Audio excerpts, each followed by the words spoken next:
Hello, I'm Frank Ball, co-founder and chief innovation officer here at Call to Action, and I wanted to take the time to share some important information on some things that I learned a year ago when I was supporting a reseller's business in the United Kingdom. Now, to begin with, I was at Cisco for 5 years, and when I left, I went to a reseller and I took on their networking business. I grew that business with a solid team from $8.5 million to $110 million in 3.5 years. And what I'm about to share with you is the method in which I did this. Now, I could take and make a 10-minute video of all the anecdotes about how I got to where I am today, but for the sake of time, I'm just going to cut to the chase. Let's talk about maintenance, especially Cisco SmartNet.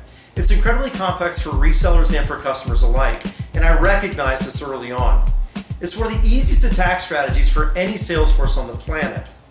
When you gain access to a customer's contracts, you get a snapshot of their install base.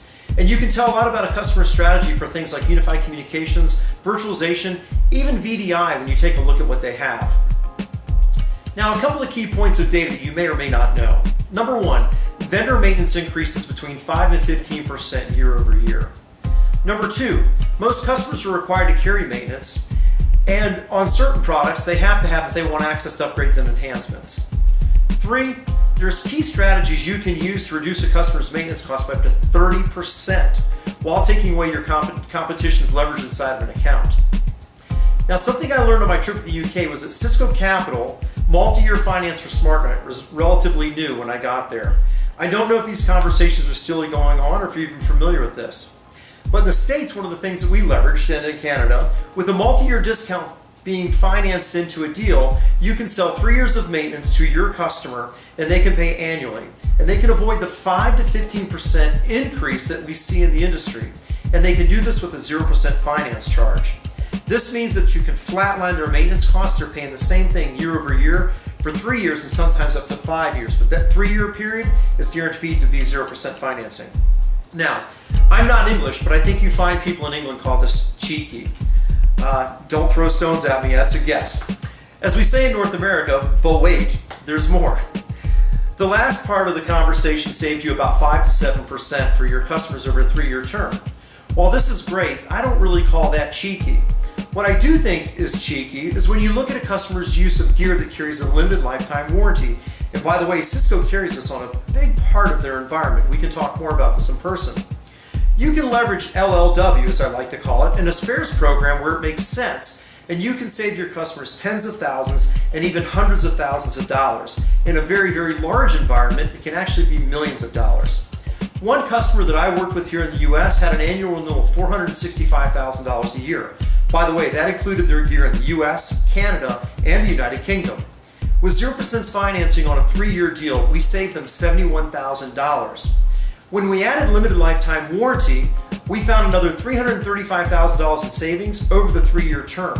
But the truth of the matter is, those costs disappear for the entirety of the time that they own that gear in their environment. Our analysis just happened to look at 3 years. Yes, cheeky, but wait, there's even more. Now here's my plug for our company.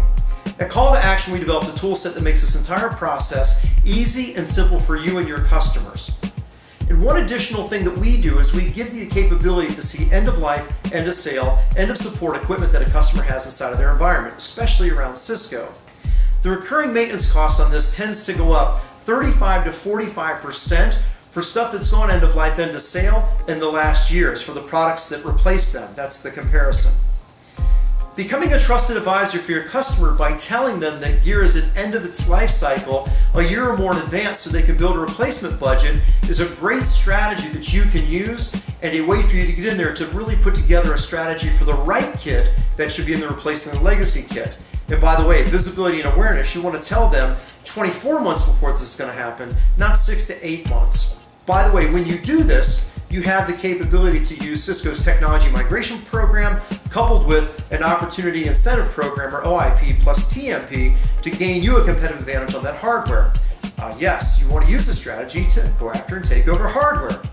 There's one more trick that can net you another 3% of gross on the deal that you're selling as it relates to maintenance, but you know what? I'm going to hold that for just a second. I'm going to put the ball back in your court.